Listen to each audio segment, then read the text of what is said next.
Hello, thank you for being in a new video. This time I have with me the Motorola Razr 40 Ultra. Let's go through it in full.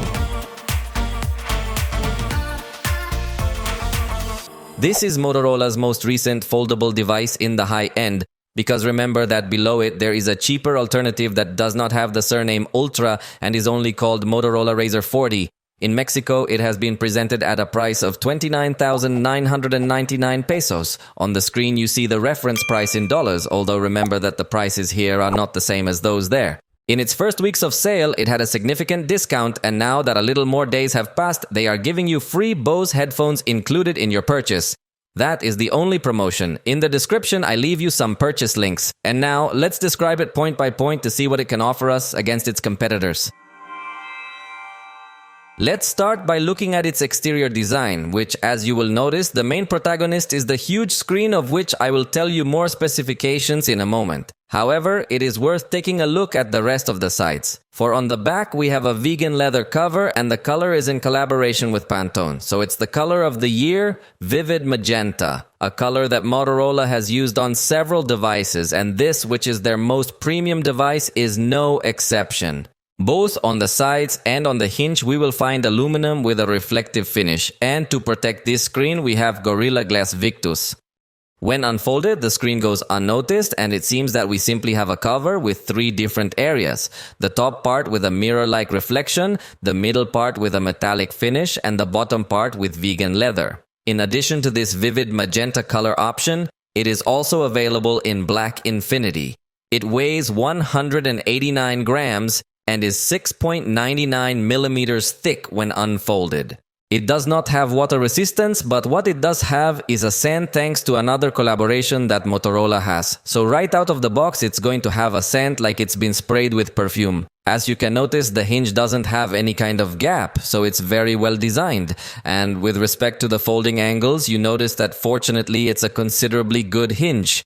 At the last part, it just has a hard time staying stiff, but at most angles, you're going to be able to use it in a good way. It's just that when unfolding it, you do feel a slight creak that gives a slightly strange sensation, but that is completely normal in this model. And as in all foldable phones, the advantage of having this format is that you could use the camera without the need for a tripod or a special base. Although in the case of Motorola, I must say that the applications are not as optimized to take advantage of this type of folding formats, so there would still be a little more distance or maturity. On the right side, we have on-off button, which at the same time is fingerprint reader, and then the volume buttons. Above is placed a microphone. And on the left side, we have the tray for the nano SIM card. At the bottom, we find the main speaker, the USB-C port, and another microphone.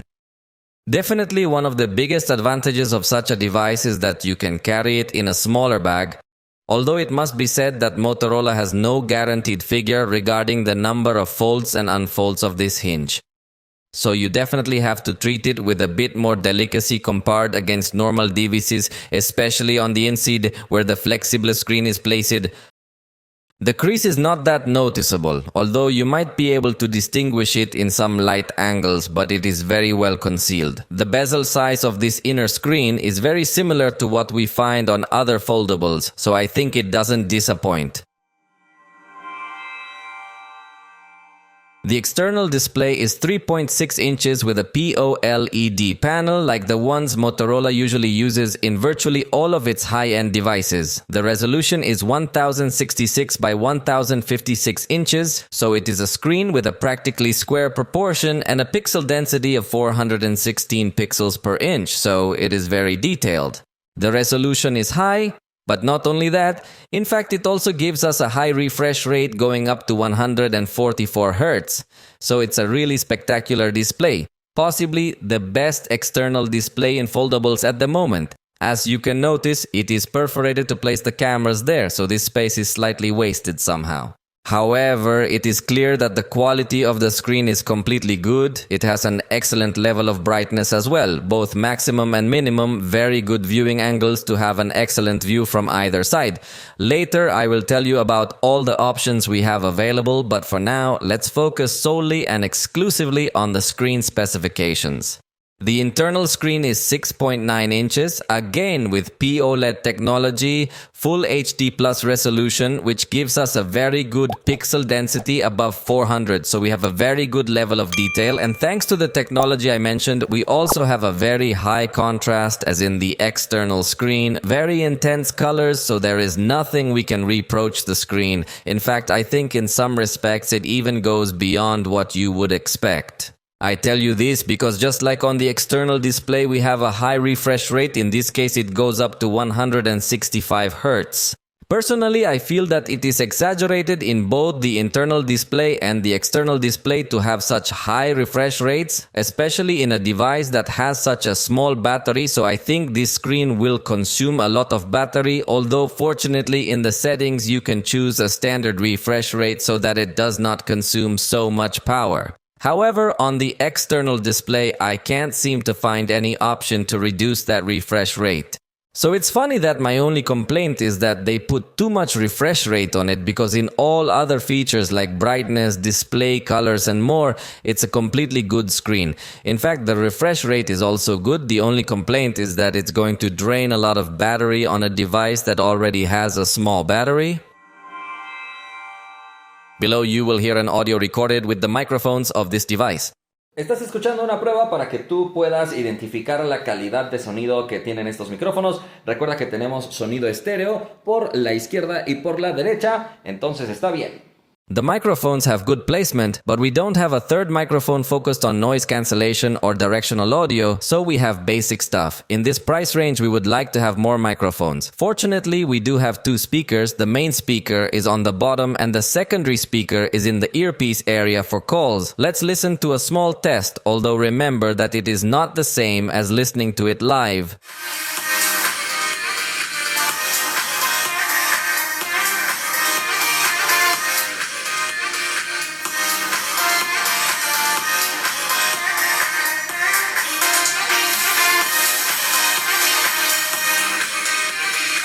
The sound is definitely very good. It offers a good presence of bass frequencies, and the mid and high frequencies are not annoying. It also has Dolby Atmos, with which you can select various surround sound settings, or you can also customize your own equalizer with 10 available bands or some presets and virtualizers to enhance your experience without the need to have headphones connected.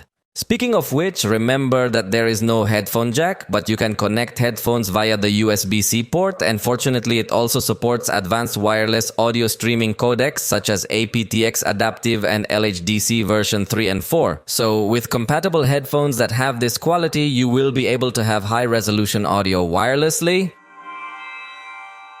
The front camera is 32 megapixels with f2.4 aperture and fixed focus. As you can see, the capture speed is considerably good, and it also has burst available. Among the options, it also integrates a beauty mode with different parameters and also brings several color filters that you can preview in real time. It has 2 amplitude settings and also features easy capture through the palm of your hand. And remember that you can also use the main system to take selfies with the same features, but with better resolution and level of detail. This front camera seems to me to give a good result, but it is not up to the level of a front camera of a high-end device. However, we could understand it because you can perfectly take selfies with the main camera system. It has fixed focus, so you need to be considerably close to the camera to come out with the best possible level of detail. In fact, this picture is 32 megapixels, so you really can find a considerably advanced level of detail, although I feel I could still get more out of it. On backlit pictures with this camera, the preview still doesn't look optimized, but it does have automatic HDR, so post-processing, we're gonna have a much more balanced result in highlights and shadows, although the color gets slightly paler. In night scenarios with direct light, we still have a good result, with virtually no noise present and with good level of detail. In indirect light conditions at night, we still have a good result, although we no longer have as much detail, but the color and light input is positive. And in the more difficult backlit night result, it definitely doesn't manage to have a good light input, but you can use the screen as a flash simulation to better illuminate the face and have something a little bit better. But notice, the result we have with the main camera system is much more detailed and higher quality. Even in this scenario, which was the most complex, we have a completely superior result than what we had with the front camera. So, Definitely the best thing will be to take selfies with the main system because it also has autofocus, so the level of detail will be supreme, the colors will be much more accurate, and you could even use the ultra-wide camera to have a picture with more space, as well as having superior backlight performance. So, I would always prefer to take selfies with the main system. Portrait selfie photography is not good, neither with the front camera nor with the main system. Although it is true that with the latter system we have more accurate colors and better contrast, but we still have the area of the objects completely out of focus, so the result is not natural. On the back, we have a 12 megapixel main camera with f1.5 aperture, optical stabilization and autofocus, and then the ultra-wide camera with 13 megapixels, f2.2 aperture, 108 degrees in its wide angle, and it also has autofocus, so you can use it as a macro camera. The capture experience is also good, we have a considerably fast shutter, and burst is also available, although this is not as fast.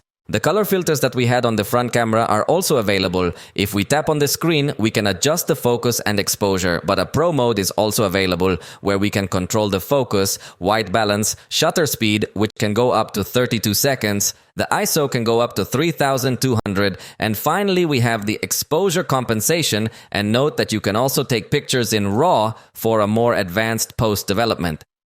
And remember again that the advantage of being a foldable is that you can tilt it and leave it on a surface so you can take pictures. With this corner button, you can enable the preview from the external display, or it can also show some smiley faces when it detects that you are going to take someone's picture. However, it does not yet allow you to move the preview image to the lower half of the screen, which would be very useful for taking photos upwards without having to tilt your head to see what's going on. In the main interface, the device does not have automatic detection of documents, but you can access the scanner mode, and here it will be able to automatically crop the sheet for scanning.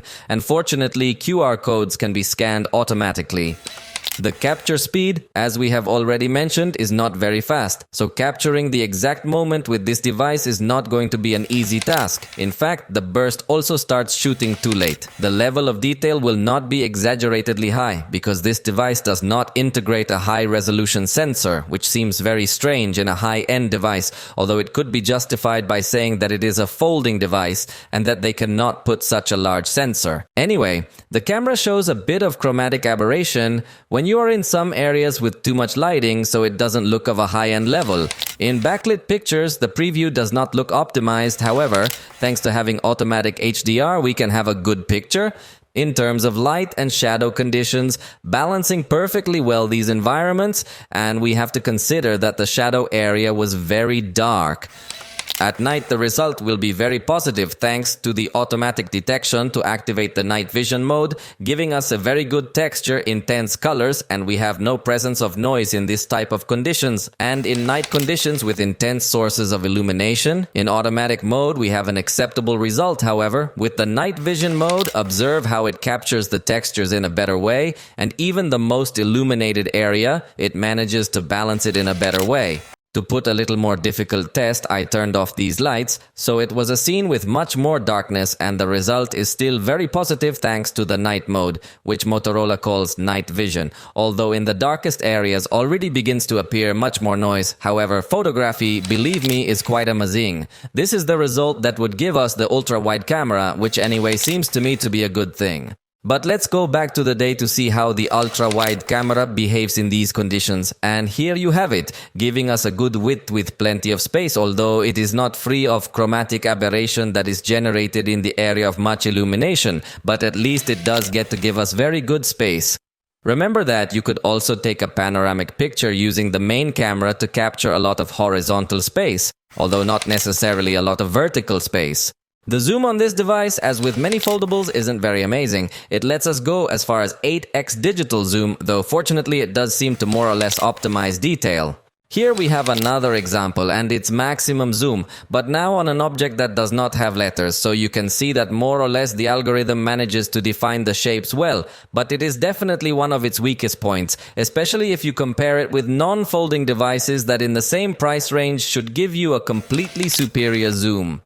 The main camera manages to focus on close objects very easily, giving this kind of results with a very nice bokeh effect in the background.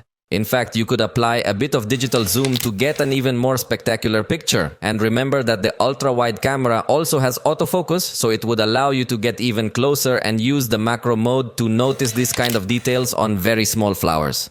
Portrait photography with the main system is far superior to what we saw with the front camera, as here it does manage to keep objects in focus, not with 100% accuracy, but it does it in a much better way. Also, the face is well focused, we have good colors, and the bokeh effect of the background is also very natural, so I did like it.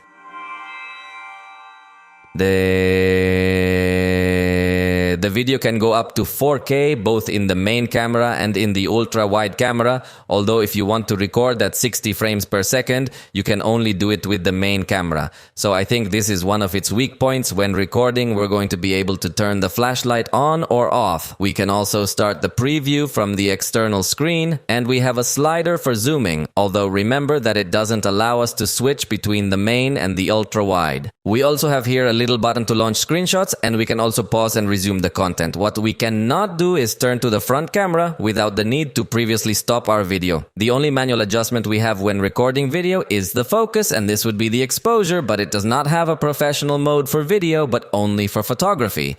The video recording in 4K is going to have a good level of detail. It feels good in terms of movements, good in colors, although already from this first clip I realized that maybe it is not going to have a very good performance in backlight. So you need to shoot in a well-lit environment. And just as we suspected, backlit does not perform well, giving full priority to illuminating the face, but sacrificing a lot of the background if it is brightly lit. So, we did not get a balanced result, although fortunately it does not make aggressive jumps in the exposure, but they do become noticeable. In fact, although it has an HDR recording mode, I think the result is very bad. Although it must be remembered that HDR videos must be played on compatible devices, but I definitely did not like the result.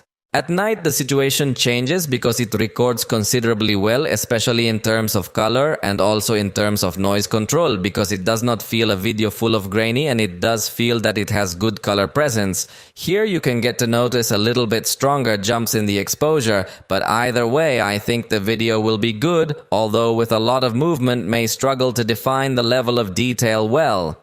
On the other hand, the ultra-wide camera will perform well at night.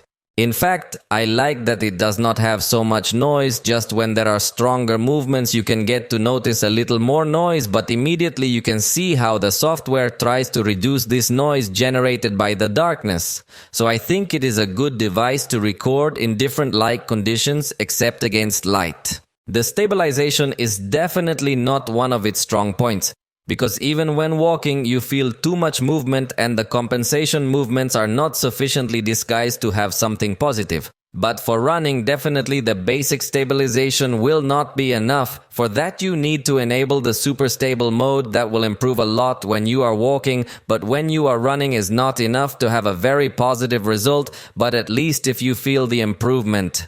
But the highest level of stabilization will come with the function called horizon lock, where you will feel a much better stabilization. However, when running, you can feel a lot of vibration and the exposure can jump more aggressively, but the stabilization is very good in this mode. When recording with the ultra-wide camera lets you do very little zoom, as it will not allow you to switch to the main camera, so we only have the range of 0.6 to 0.9x if we start recording from the lens 1x, and will allow us more zoom, which is slightly smooth but nothing spectacular. In fact, it is less than in photography as it reaches only up to 6x, but at least maintains a good stabilization. However, as I said again, the zoom in the folding remains one of the weakest points. The focus is considerably fast in very aggressive movements, although here again what I notice is how difficult it is to manage the exposure for this device. In slightly more subtle focus with smooth movements, I can struggle more because it doesn't refocus as fast. But overall I think it's fine because it's not hesitating as much. It also integrates a portrait recording mode, blurring the background, but it feels a very artificial result because at the edges of the face feels inaccurate detection. It also does not change the intensity of the blur based on the distance from the foreground.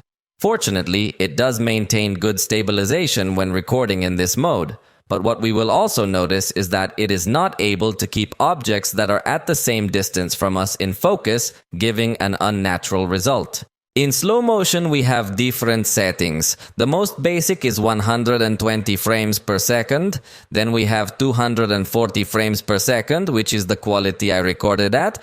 And finally, we have 960 frames per second in the slowest possible motion. And I like that it keeps the full HD resolution. So this is one of its strongest points. The fast camera is also positive because yes, it can be in 4K and it can go from 4x, which is useful for recording people. Although it can go up to 32x, which may fall short for recording landscapes.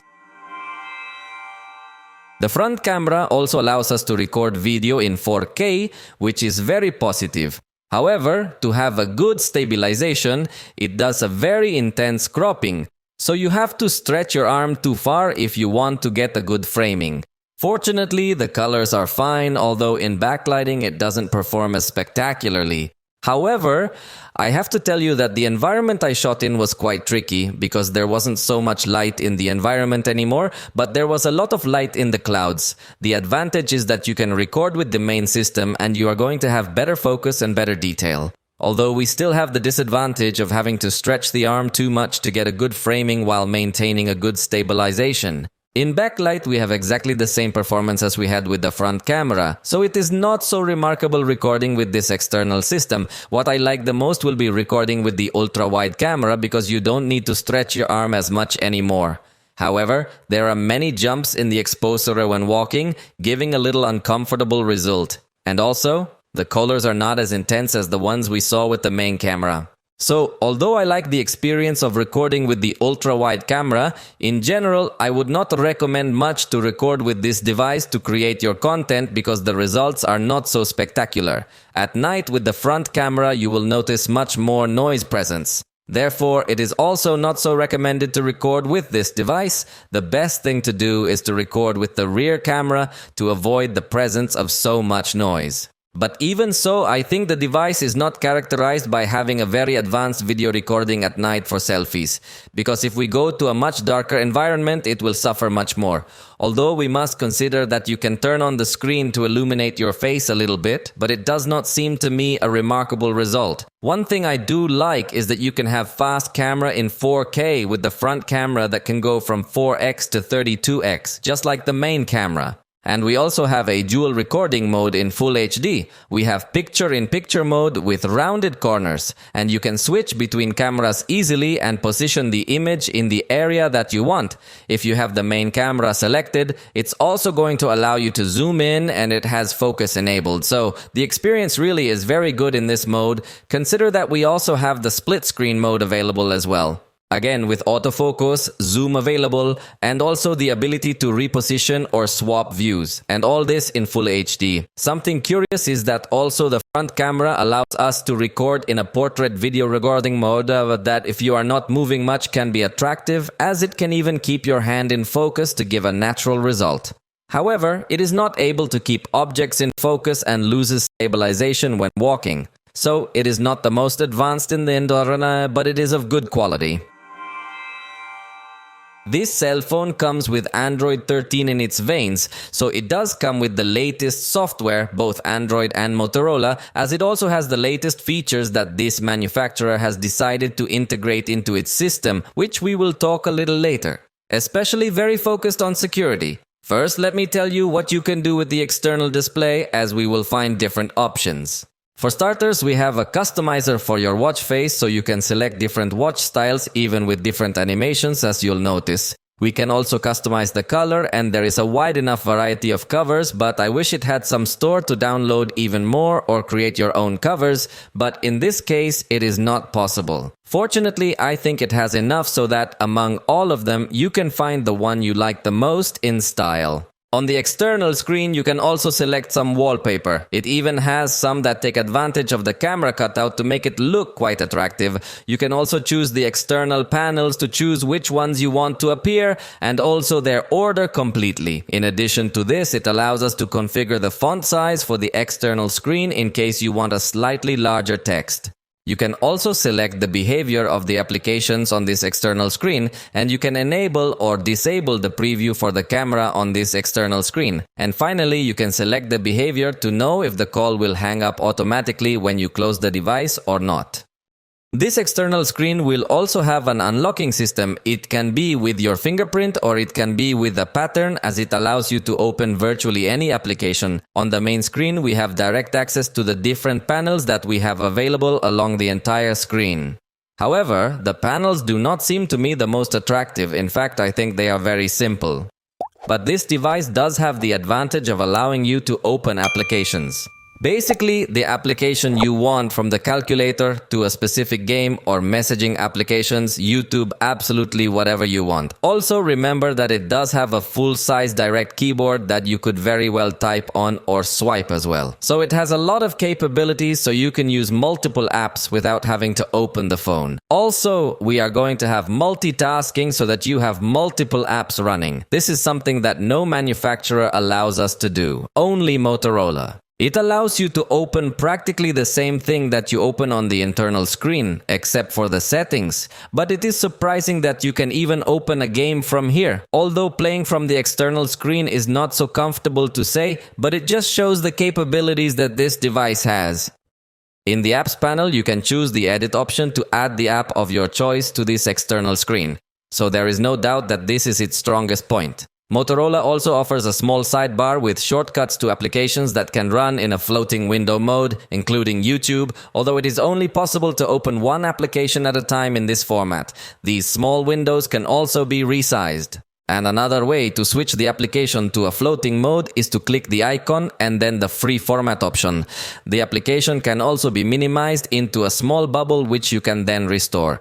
Motorola also integrates a variety of gestures. For starters, one called Quick Launch, which allows us to select a quick action by double tapping on the back of the device. In this case, I have enabled the option to take a screenshot, but you can select the app of your choice or also some quick system shortcut. There's also the camera gesture by turning the device twice, the flashlight by shaking it twice, the screenshot by holding down 3 fingers as well, and some others that are more traditional on other smartphones. Motorola also has active the interactive screen, from which you can give a quick glance at the time, the battery status, and from here you could also swipe to respond quickly without unlocking your phone. As you can see, Motorola increasingly integrates a more complete software that no longer feels so simple, and also with this device guarantees 3 years of software updates and 4 years of security patches, which is not the highest in the industry, but it is a progress talking about this brand.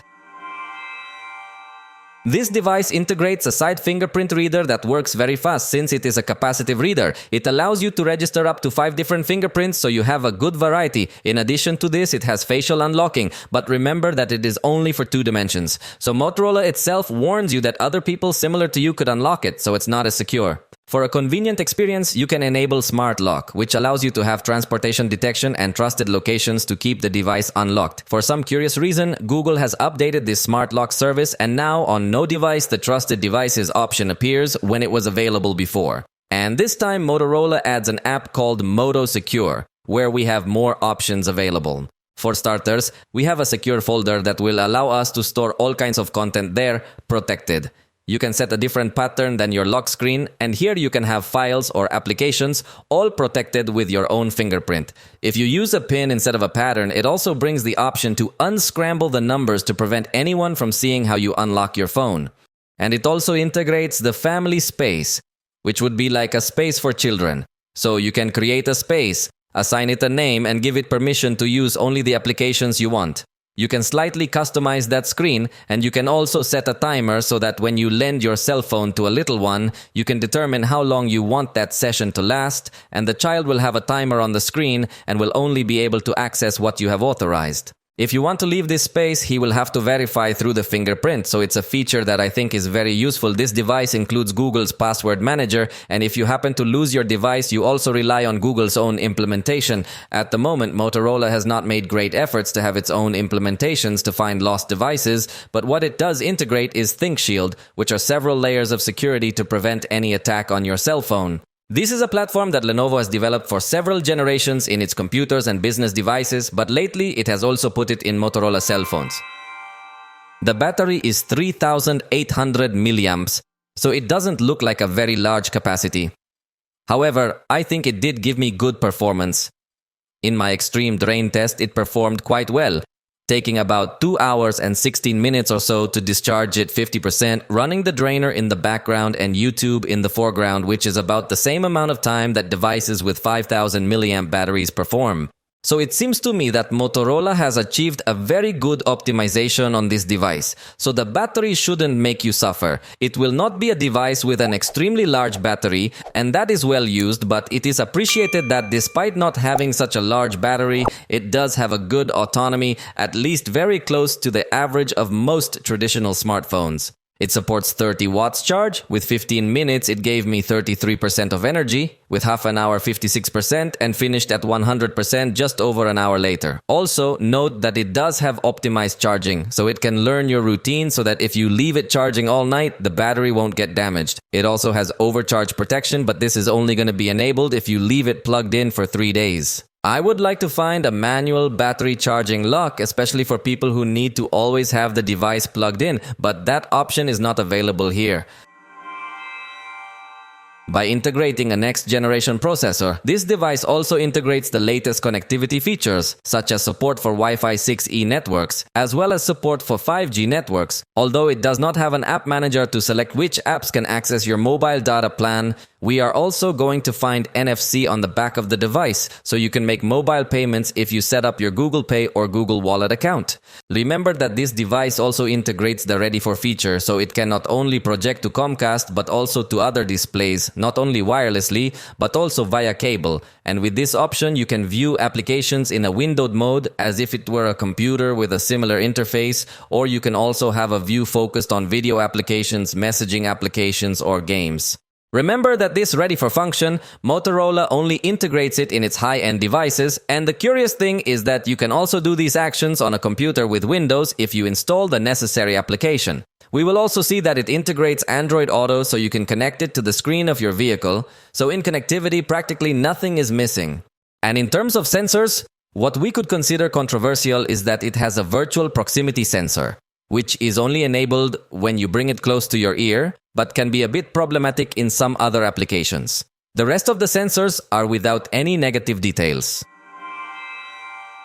Motorola's ecosystem is still very weak and relies heavily on Google. It doesn't have that many devices in its catalog, and also the Motobots it has are actually created by an external division, which is not the same division that makes cell phones, so they don't coexist that well with each other, even though they do exist.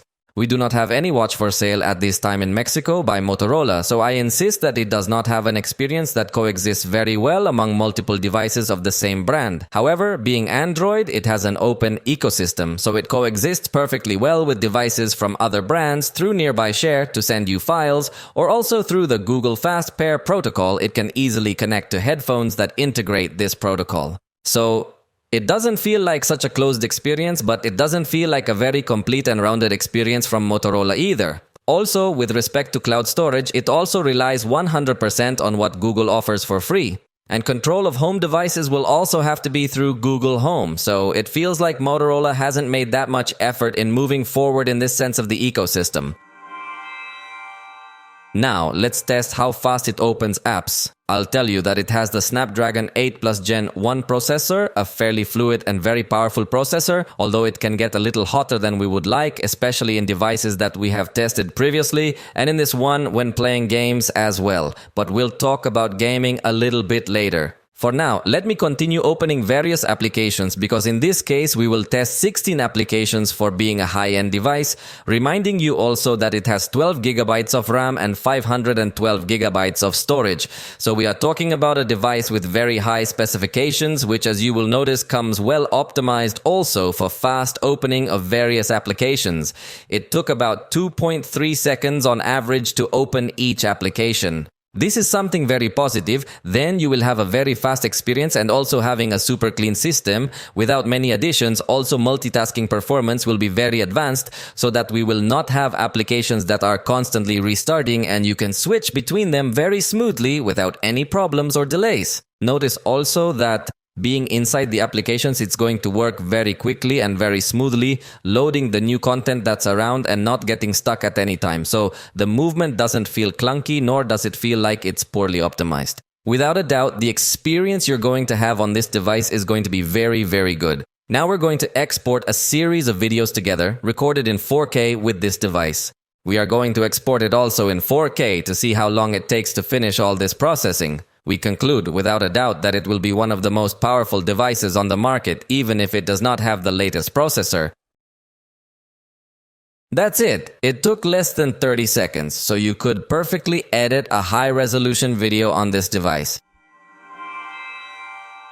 For games, it includes an application where each of the games we have installed is compiled. The gameplays that we have recorded with this device will also appear, so it seems to me a good suite of games. From the settings, you can also enable Moto Game Time so that more options appear when playing. You can also configure the style of screen recording it will have, giving you the ability to go up to 60 frames per second. You can also set some limits on the file size or duration. And you can also prevent interruptions, blocking notifications, blocking calls. But if you want people to be able to interrupt you, you can also add exceptions. You can also block gestures to avoid unwanted touches, disable automatic brightness, enhance audio. So, as you can see, it comes with many options to make your gaming experience a well-rounded one. When you open a game, the Game Time button appears, where we have all these options that I have already mentioned, but now as shortcuts. We also have the function of acoustic lights that would allow you to play in silence, showing you an animation on the screen when it is emitting a certain sound from the right or left, which in some games would be useful to know if your opponents are coming from the side. These are the lights that I mentioned that light up depending on whether the sound is being emitted by any of the sides.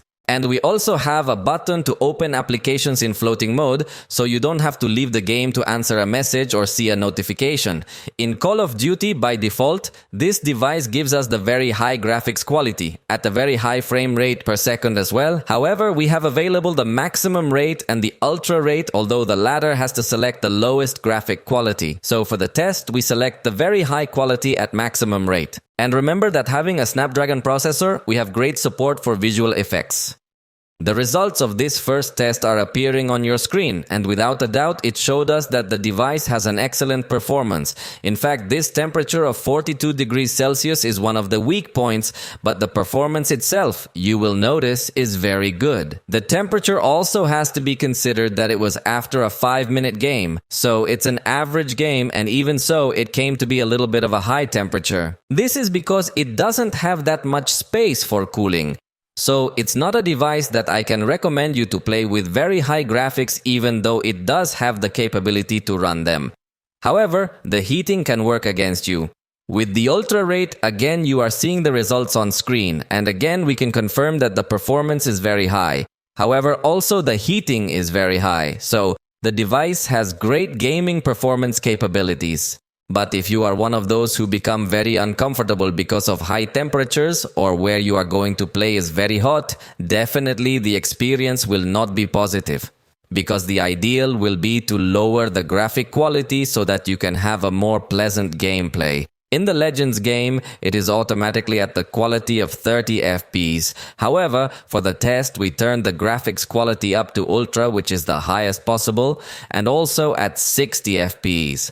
With this setting, it again gave us excellent stability with very good fluidity. Undoubtedly, it confirmed again that the processor is very powerful to run high-quality graphics. However, again, we have the very high temperature, which in this case already exceeded 45 degrees Celsius, being a temperature too uncomfortable to hold the device in your hands. In SpongeBob, this device by default is in high resolution and high quality. However, for testing, we turned everything up to epic at 60 frames per second. Possibly in this game, due to the warm-up that had been generated in the previous games, we no longer had as smooth an experience as we had seen so far. So, it may be that the game is not as well optimized for this device, but that is unlikely as this processor is generally very well utilized by developers. Therefore, I see it more likely that the device suffered a lot from overheating and tried to limit its performance a bit in order to not heat up so much, as we saw a lot less stability here and the average was not that high. Therefore, I would not highly recommend this device for long games or for games with very advanced graphics.